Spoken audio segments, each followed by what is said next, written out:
Assalamualaikum warahmatullahi wabarakatuh. Perkenalkan, nama saya Dimas Badrah. Di sini saya akan menjelaskan mengenai pemerintahan serta perekonomian di Asia Tenggara. Yang pertama adalah negara Indonesia. Bentuk pemerintahan dari negara Indonesia ini adalah sebuah republik presidensial. Artinya di sini kepala negaranya adalah seorang presiden. Lalu berdasarkan dari sumber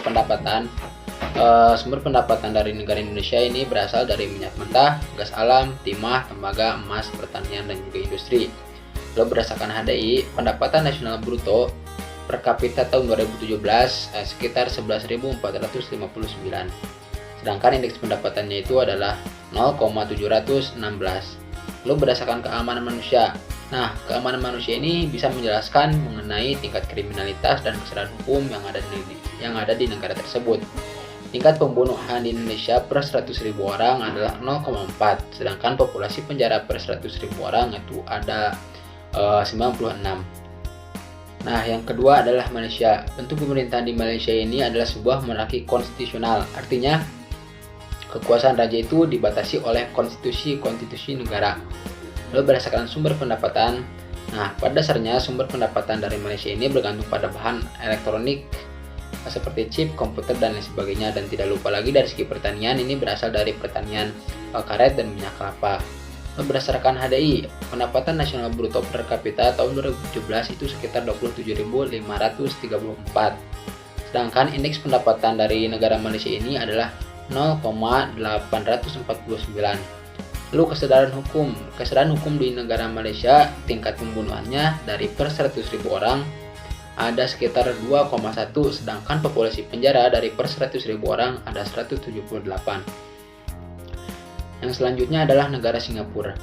Nah, negara Singapura ini bentuk pemerintahannya itu adalah sebuah parlementer, artinya dipimpin oleh seorang Perdana Menteri.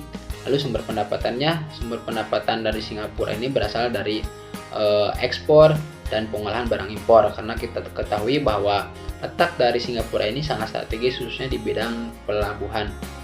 Lalu berdasarkan HDI, nah pendapatan nasional bruto dari Singapura ini adalah 88.155.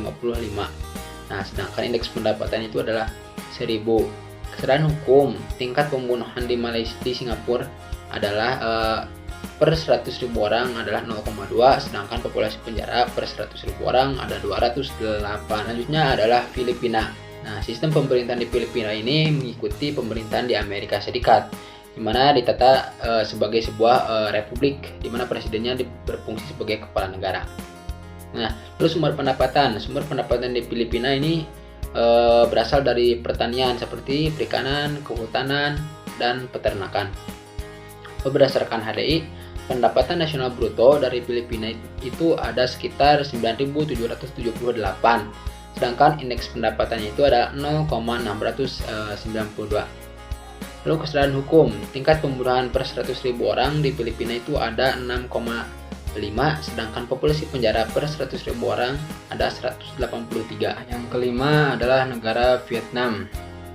Bentuk pemerintahan dari negara Vietnam ini adalah Republik Komunis, sehingga hanya ada satu partai saja.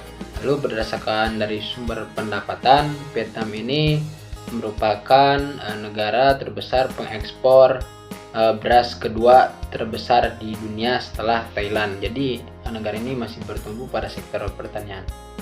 Lalu berdasarkan HDI, pendapatan nasional bruto per kapita tahun 2017 dari negara Vietnam adalah 7.433, sedangkan indeks pendapatannya itu 0,651.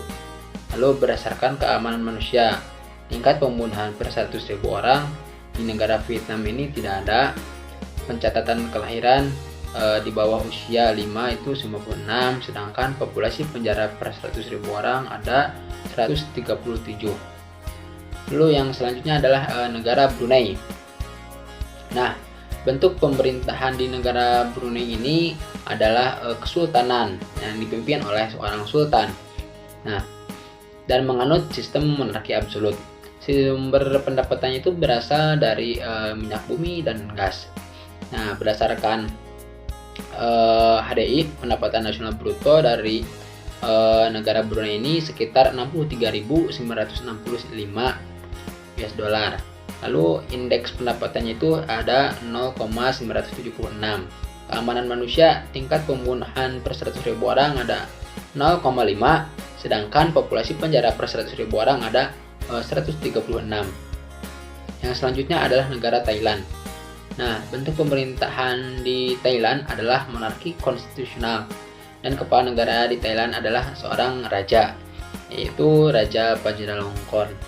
Nah, sumber pendapatan di negara Thailand ini berasal dari atau bergantung dari sumber pertanian, karena kita ketahui bahwa Thailand adalah pengekspor beras terbesar pertama di dunia. Nah, berdasarkan HDI, pendapatan nasional bruto dari negara Thailand ini adalah 17.781, sedangkan indeks pendapatannya itu ada 0,783. Keamanan manusia, tingkat pembunuhan per 100.000 orang ada 2,6, sedangkan populasi penjara per 100.000 orang ada 528. Nah, yang selanjutnya adalah negara Timor Leste. Nah, bentuk pemerintahan di Timor Leste adalah sebuah republik dengan kepala negaranya adalah seorang presiden. Sumber pendapatannya itu berasal dari minyak bumi dan gas alam. Lalu berdasarkan HDI, pendapatan nasional bruto per kapita tahun 2017 dari negara Timor Leste adalah 4.440, dan indeks pendapatannya itu 0,573. Keamanan manusia, tingkat pembunuhan per 100.000 orang ada 4,1. Lalu populasi penjara per 100.000 orang ada 55. Yang selanjutnya adalah Myanmar. Bentuk pemerintahan di Myanmar adalah republik, dan namun sekarang ini dipimpin oleh seorang junta militer atau dikendalikan oleh militer. Nah, selanjutnya dari sumber pendapatan, ekonomi dari Burma atau Myanmar ini berasal dari pertanian. Nah, ini juga masih sama, masih dikendalikan oleh militer sekarang ini. Berdasarkan HDI, pendapatan nasional bruto dari negara Myanmar adalah 4.961, dan indeks pendapatannya itu ada sekitar 0,590. Lalu keamanan manusia, tingkat pembunuhan di Myanmar per 100.000 orang ada 2,3, sedangkan populasi penjara per 100.000 orang ada 171. Yang selanjutnya adalah negara Kamboja. Bentuk pemerintahan di negara Kamboja adalah berbentuk monarki konstitusional. Ya, negara ini merupakan penerus kekuasaan dari kerajaan Khmer. Nah, sumber pendapatan dari negara ini masih bergantung pada aspek pertanian. Nah, berdasarkan HDI, pendapatan nasional bruto per kapita tahun 2017 sekitar 4.246. Lalu indeks pendapatannya itu ada sekitar 0,566. Keamanan manusia, tingkat pembunuhan di Kamboja per 100.000 orang itu tidak ada. Lalu populasi penjara per 100.000 orang juga ada 191. Nah, yang terakhir adalah negara Laos. Bentuk pemerintahan dari negara Laos ini merupakan pemerintahan republik sosialis, berarti yaitu hanya ada satu partai di negara tersebut. Kepala negara Laos adalah seorang presiden, dan pemerintahannya itu dipimpin oleh perdana menteri. Sumber pendapatan berasal dari pertanian, pertambangan timah, biji besi, dan industri. Lalu berdasarkan HDI, pendapatan nasional bruto per kapita tahun 2017 sekitar 7.413. Lalu indeks pendapatannya 0,650. Lalu keamanan manusia, tingkat pembunuhan per 100.000 orang tidak ada. Lalu populasi penjara per 100.000 orang ada 122. Nah, kesimpulannya dari negara-negara yang ada di Asia Tenggara ini, dari bentuk pemerintahannya itu beragam. Ada yang monarki, ada yang republik, dan ada yang parlementer. Lalu dari sumber pendapatan, kebanyakan negara-negara tersebut ini masih bertumpu pada sektor pertanian. Lalu berdasarkan pendapatan dari 11 negara, hanya ada 3 negara yang memiliki pendapatan yang cukup tinggi, yaitu Malaysia, Brunei, dan Singapura. Mungkin itu saja yang dapat saya sampaikan. Mohon maaf atas segala kekurangannya. Assalamualaikum warahmatullahi wabarakatuh. Baik, di sini saya Randi Maulana Sidik akan menjelaskan mengenai keadaan sosial budaya serta pendidikan di Asia Tenggara. Nah, yang pertama keadaan sosial budaya di Asia Tenggara. Nah, untuk keadaan sosial di Asia Tenggara ini relatif sama ya, yang mana bisa kita lihat dari bahasanya lebih dari separuh penduduk Asia Tenggara ini menggunakan bahasa yang masih serumpun dengan bahasa Austronesia, meliputi Malaysia, Filipina, Indonesia, kemudian Brunei Darussalam. Nah, kemudian penyesuaian dengan lingkungan fisik yang sama. Nah, yang mana lingkungan hidup yang sama ini telah menyamakan jenis makanan, tempat tinggal, dan kebutuhan lainnya. Nah, contohnya beras sudah menjadi mayoritas makanan bangsa di Asia Tenggara, yang mana hal tersebut yang menyebabkan mayoritas penduduk di Asia Tenggara ini bermata pencarian sebagai petani. Kemudian dari segi kebudayaannya, kebudayaan di Asia Tenggara ini sangat beragam ya. Hal tersebut karena setiap suku yang ada di Asia Tenggara ini tentunya mempunyai kebudayaan yang berbeda-beda. Nah, kebudayaan di Asia Tenggara ini umumnya banyak mendapat pengaruh dari India dan Cina. Contohnya saja bisa kita lihat kebudayaan dari Asia Tenggara ini, yang mana setiap tempat di Asia Tenggara ini mempunyai permainan rakyat ya. Contohnya sepak raga atau takraw di Burma. Nah, kemudian kebudayaan lainnya bisa kita lihat dari kerajinan, yang mana di Asia Tenggara ini kerajinannya itu berupa membuat barang-barang dari tanah liat atau yang disebut juga dengan gerabah, yang mana berfungsi yang mana digunakan untuk alat-alat perabot rumah tangga. Kemudian selanjutnya keadaan pendidikan di Asia Tenggara. Nah, untuk pendidikan di Asia Tenggara ini mayoritas atau rata-rata masih tergolong rendah ya, kecuali Singapura dan Brunei yang sudah tergolong maju. Nah, rata-rata indeks pendidikan di Asia Tenggara ini masih tergolong rendah.